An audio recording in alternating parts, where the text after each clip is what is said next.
Okay, grade 10, this is Friday's topic.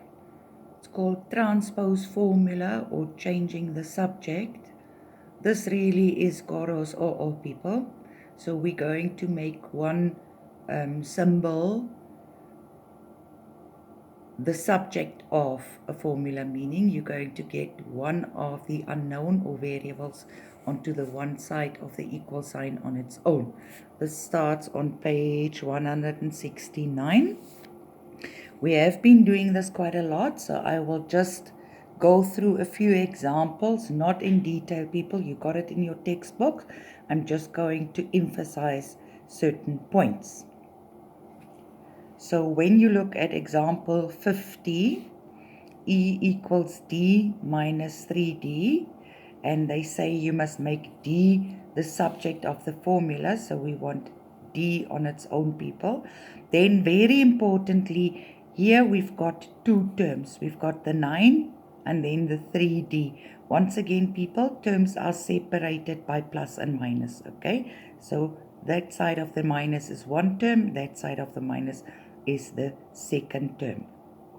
Really important, where in BODMAS, okay, you would do addition and subtraction first, and then you would do, multiplication and division first, and thereafter you would do addition and subtraction. When we do Garo's we first do the plus and minuses of terms, okay?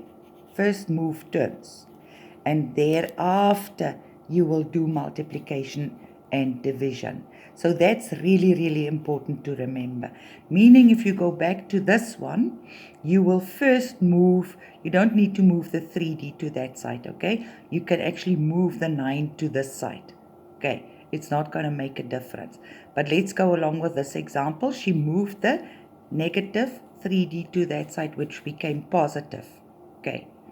And then she moves the E, because again now here there is a plus, okay? Then you move the E, which becomes minus E, okay? And only thereafter, people, you're going to divide by 3. Now she always says divide by or do the things on both sides. Remember, I told you don't have to really write that out, okay? We would just say here 3 times D, therefore to move the 3, you would have to do the opposite, which is divided by 3. Okay, so we don't write that side, we only basically write this side. All right, so that's the first very important part, is to remember that you would first move terms, and thereafter you would do your factors, okay? This is example 52 on page 170. I want to show you another method from what the textbook is showing you. So I'm going to stick to the pattern that I taught you, right?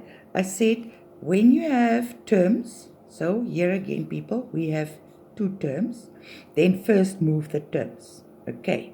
So in this case, they ask you to make V the subject of the formula.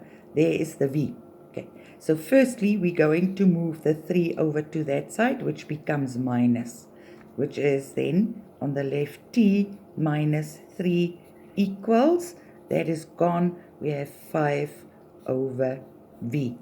Now comes the next very, very important point, people.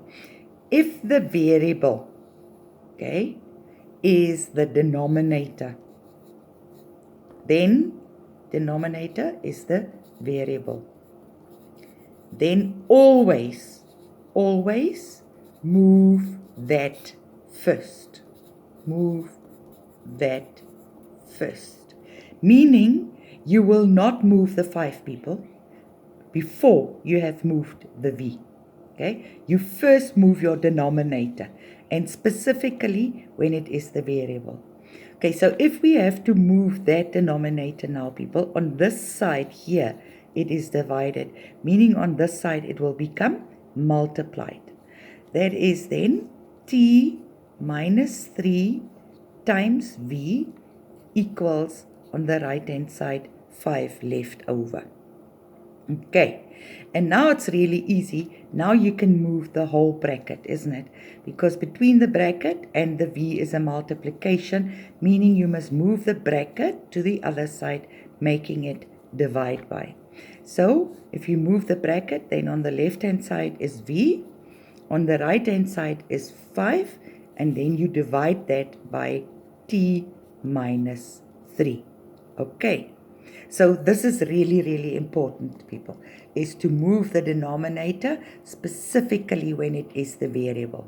Okay, although we would usually say leave it on the side where it is, okay, in this case you can't move the 5 before you have moved the V.